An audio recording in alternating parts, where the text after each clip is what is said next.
velocity, command, deception. You have to have at least two of those three. If you only have one, you can't be a major league pitcher. You need two of those three.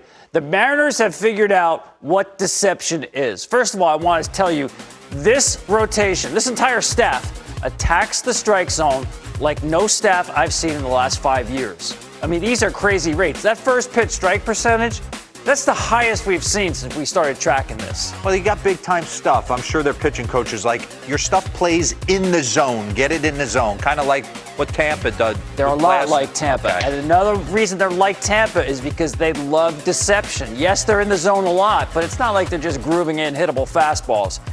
I like to look at where the ball comes. You know, as a hitter, when you see the pitcher's release point, when you decide your swing decision, you're deciding where that ball is going to be when it gets here, right? Yep. That's based on all the pitches you've seen your whole life. It's called chunking information. So you think, okay, the ball's coming from here, it's going to wind up here, I will swing. Or maybe not swing if it's down here. Well, if you have pitchers who are throwing from different places, that defeats your whole chunking system. Your algorithms are thrown off. That's what the Mariners are doing. Let me show you the average release point for a major league pitcher today, a starting pitcher, right? This is Contreras to the Pirates here. Nothing against him because he's got good stuff, but I'm telling you, it defines what it means as a hitter to see a pitch coming from the same spot you see most of the time with the same average velocity.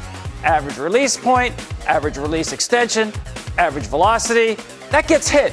You don't want to be average. As a pitcher, you want velocity, sure, you can get away with mistakes in the middle, but deception gives you a lot more room for error. So what is deception? The Mariners have it like I think no other staff in baseball. We go through their rotation, you will see they will stay out of the average zone better than anybody else.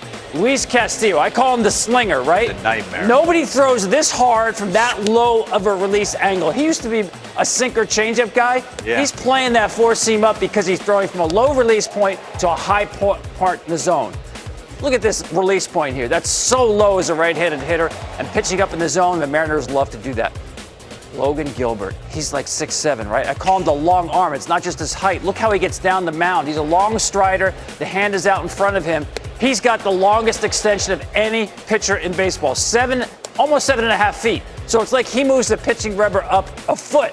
Now I want you to see where the ball comes out of his hand. Stop it here where on the release point. It's not just, look at the stride here. You see how long that is? Look where his hand is as well. Look at how it gets down the mound with his whole body. So release point's not just stride, it's getting that hand out there, and that's going to give you more life.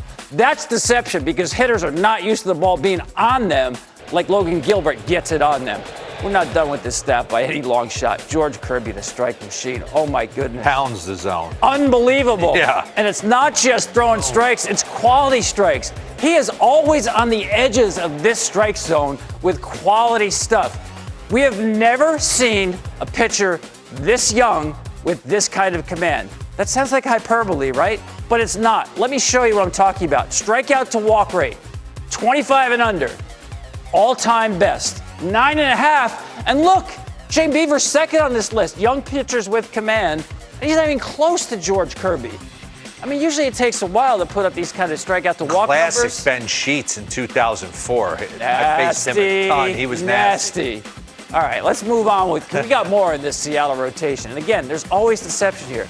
Mr. Country Hardball. That's Bryce Miller. Why do I say that? No one spins a four-seamer like Miller. Highest RPMs on a four-seamer in baseball, and guess what? He's going to throw it almost 2/3 of the time. Here it is, folks. Try to hit it. Only Justin Steele and Michael Kopech throw their fastball more than Miller. That's how good it is. Here it is. Try to hit it. Brian Wu, the VAA machine. What the heck is VAA? Vertical attack angle. Remember I was talking about Castillo? You throw the ball from a low release point to the top of the zone. This is even lower than Castillo. And that fastball, it hit 135 when he throws at the top of the zone.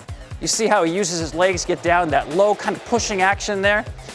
Emerson Hancock, he pitched yesterday, came out early, a little bit of concern about the shoulder. Funky fastball, four-seamer, but I want you to see how it comes out of his hand. Oh, yeah, it's like pushing You see, most four-seamers, a pitcher wants to get that wrist right behind the baseball. True 12 o'clock spin. You see, it's coming out a little bit sideways with him. He's got a little funk to a four-seam fastball, and you're going to see some funky swings because of that. Now, I also think it kind of puts him at risk a little bit with health. He's got to watch his shoulder health a little bit. But that's just incredible movement. But the funk on that fastball, you get a lot of weird swings off of that.